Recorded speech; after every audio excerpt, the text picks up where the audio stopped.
তোমরা কি জানো আমি না ক্ষেত করেছি, সেই ক্ষেতেরই শাক উঠাচ্ছি। জানো কত না তো মজা এই যে লাগতেছে। আমার বুড়ির কাম দেখছো। তো এখন যে ওকে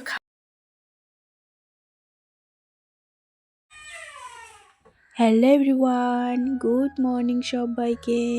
আমি রাখি আমার একটা নতুন ভিডিওতে তোমাদেরকে অনেক অনেক স্বাগত আর অনেক অনেক ভালোবাসা। আশা করি আজকের ভিডিওটা অনেকটাই ভালো লাগবে, তো দেখতে থাকো।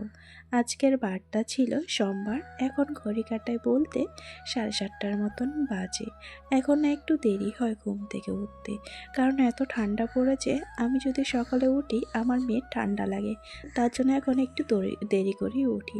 দুদিন তো এত কুয়াশা পড়েছে, এখন দেখছি দুদিন থেকে আবার কুয়াশাটা নাই জানো।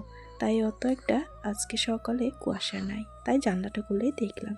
কুয়াশা না থাকলে না অনেকটাই ভালো লাগে, আর কুয়াশা থাকলে যে বাপরে বাপ, সামনের মানুষই দেখা যায় না, এমন কুয়াশা পড়ে জানো।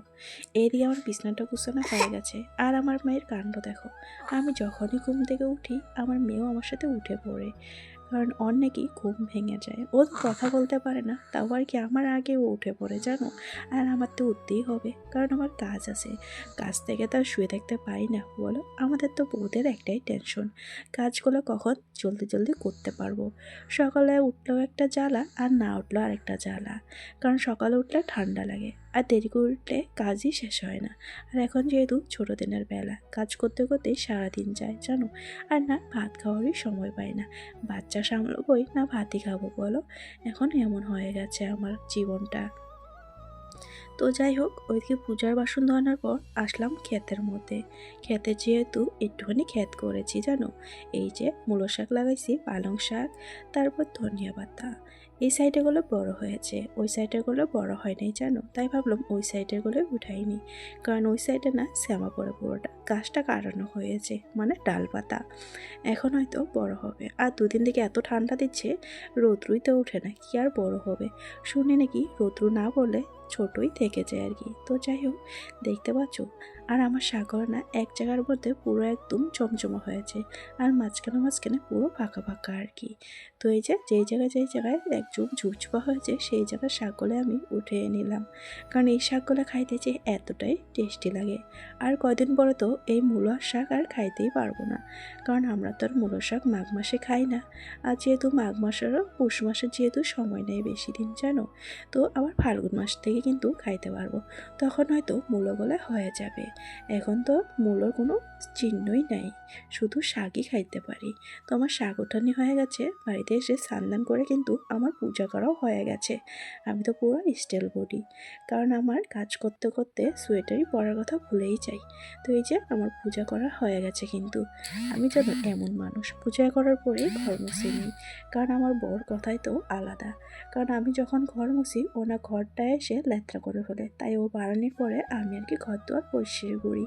তো এখন যেহেতু স্নান করতে গেছে, ঘরটা মোছার পর ফ্যান দিয়ে রাখবো, আর ও আস্তে আস্তে না ঘরটা শুকিয়ে যাবে। তাই ভাবলাম ঘরটা পটাপট করে মুছে নিই।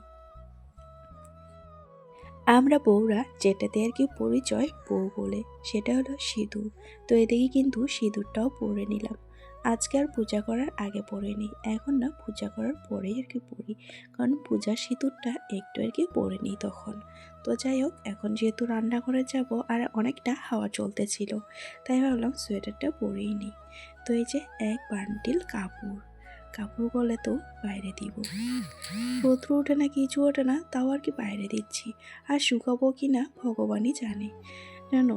মেয়ের কাপড় তো বলাই যায় না, আর ঘরের মধ্যে যেহেতু বাচ্চা আছে, কাপড়ের তো আর অভাব নেই বলো। কতই না কাপড় বায়ে হবে, মেয়ের প্যান্ট জানো কতগুলো যে বায়ে হয়েছে, এগুলো যে শুকাবো কীভাবে সেটারই একটা চিন্তা আমার। মা হয়তো চিন্তা আরেকটাই একটা টেনশন, কারণ জানোই তো বাচ্চা কাচ্চার কাপড় এই ঠান্ডা বৃষ্টির দিনে শুকানো একটা টেনশন পড়ে।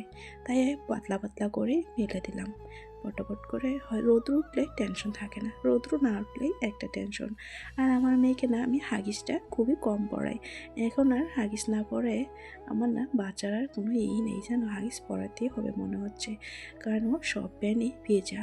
কীভাবে আর কী করবো বলো, দু একটা আছে যেহেতু, তা ওটা তো রাখতেই হবে বলো। তো এই যে কাপড় মেলানো শেষ, তারপর আইসি চা বানাইতে।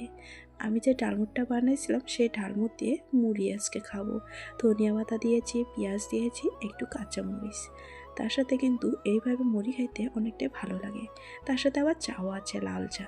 আমার বর লাল চা খাইতে খুবই ভালোবাসে, তাই আমাদের ঘরে লাল চাইটা হয় আর কি। আমি যে বললাম একদিন আমার বর চা খায় না, চা খায় কিন্তু সকাল টাইমটা, তাও আবার রোজ রোজ না, হঠাৎ হঠাৎ। এইটা কোনো চা খাওয়া হলো নাকি বলো?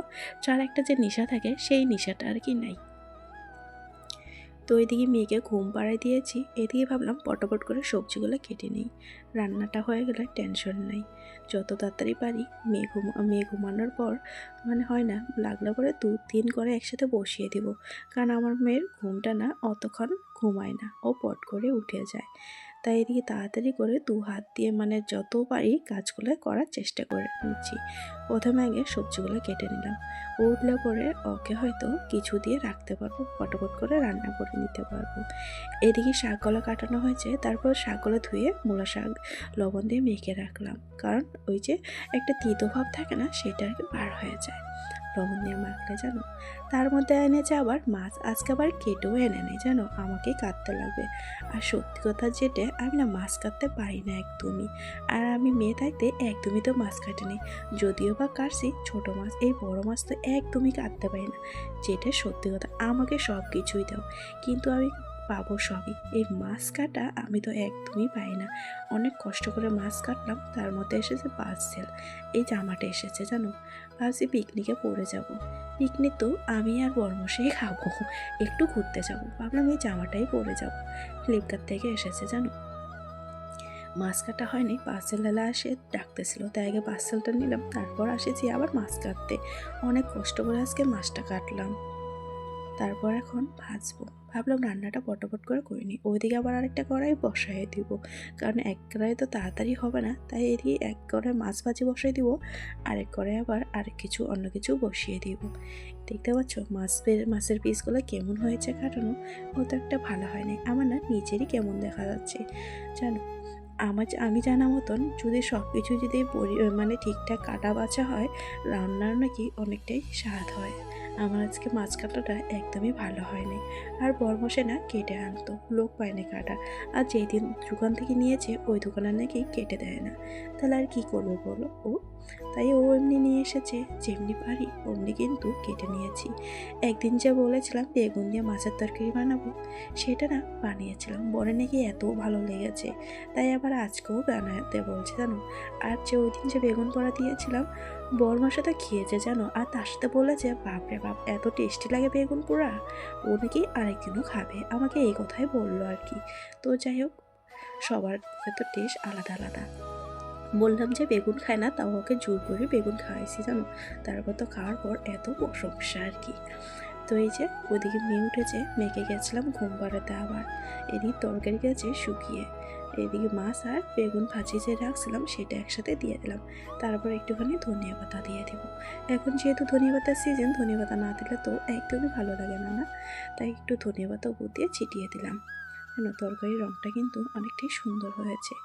এখন আমার ভাত বাকি আছে, দুটো করে একসাথে বসিয়ে দিয়েছি, ওই করে ডালটা শুকিয়ে নিচ্ছি, তারপরে এই করে আবার শাক ভাজি বসিয়ে দিব। আবার আছে মামের তরকারি বানানো, এদিকে বাচ্চা সামলাচ্ছি, এদিকে আবার রান্নাবাড়িটাও কিন্তু করে নিচ্ছি। কি করলে, কি করলে গুতুটা করবা? মনাক পরাই দাও, মনা বেটিক পরাই দাও, বেটি। এদিকে আমার মেয়ের সবজি বানিয়ে নিচ্ছি, একটু বেগুন দিয়েছি, সিম দিয়েছি, আলু দিয়েছি, আবার কিন্তু পেঁয়াজের পাতাও দিয়েছি। এদিকে আবার মেয়ের কাণ্ড দেখো, একসাথে দুটো বেল পড়েছে মাথায়, জানো। আগে না এই বেল পরে দিতাম, ও না টেনে খুলে দিত, এখন আর নিজেই ও পড়তে চায় আর কি। তো যাই হোক, এদিকে আমার রান্না বাড়া পুরো কমপ্লিট, রান্নাঘর পরিষ্কার করাও কিন্তু হয়ে গেছে। এখন আবার মেয়েকে সামলাবো, আর খাওয়া দাওয়া বাকি আছে, প্লাস হইলো স্নান তো করাবো না, হাত মুখ ধোয়াবো আজকে। গরম জলে থেকে বসিয়ে দিয়েছি, দেখতে পাচ্ছ কত জিনিস দিয়েছি ওকে, আমার তো পুরো কিনিমেটি বা খালি করে দিয়েছে। ক্রিমের ডিব্বাও দিয়ে গেছিলাম, কারণ ও চুপচাপ থাকবে সেই জন্য। দেখতে পাচ্ছ পুরো বডি লোশন কিন্তু একদম খালি করে দিয়েছে, মাথায় আর শুধু পায়ে মেখেছে। তো যাই হোক, আগে এইসব গুছিয়ে নিচ্ছি, তারপর আবার মেয়েকে পরিষ্কার করাবো। ও ঘুম থেকে উঠেছে কখনই, এখন পর্যন্ত ওকে খাওয়ানো হয়নি, তাই ওকে খাইয়ে দিয়ে হাত মুখটা ধুয়ে দিব। এখন এতটাই ঠান্ডা পড়েছে, 2-1 দিন পর পর ওকে আর কি স্নানটা করিয়ে দিই, তাও আবার গরম জল। এমনি তো গরম জল দিয়ে করাই দিই জানো। তো এই যে ড্রেসটা আর কি পরে নিলাম। এর আগে কিন্তু সেমই অর্ডার দিয়েছিলাম, শুধু কালারটা আলাদা, তখন না হয়নি আমার, তাই আবার এক্সচেঞ্জ করে এটা আবার করেছিলাম। তো রাত্রে বলেছিলাম বরকে মোমো আনার জন্য জানো, অনেকদিন থেকেই খাইতে ইচ্ছা যাচ্ছিল। তো দেখতে পাচ্ছ একটা কিন্তু সাথে বেগুনের কাঁচও নিয়ে এসেছে, তার সাথে বিচিও এনেছে। এই যে আমার বাজার, পেঁয়াজ আর আলু। আর মামা আমার জন্য একটা পার্সেল এনেছে। আর বাবা তো বই কোন দিনে এনে দিয়েছে জানো। আমার মেয়ে তো পড়াশোনা দূরেরই কথা, পড়াশোনা দেখলে ও খালি পালিয়ে যায়। এই যে এটা আমার মেয়ের অবস্থা দেখো, এটার উপরে চড়ে বসে থাকে। তো আজকের মতন এই পর্যন্ত ভিডিওটা শেষ করছি। তো ভিডিওটা কেমন লাগলো প্লিজ লাইক কমেন্ট শেয়ার আর সাবস্ক্রাইব করে দিবেন। সবাই ভালো থাকবেন, সুস্থ থাকবেন, দেখা হচ্ছে আরেকটা ভিডিও নিয়ে। টাটা।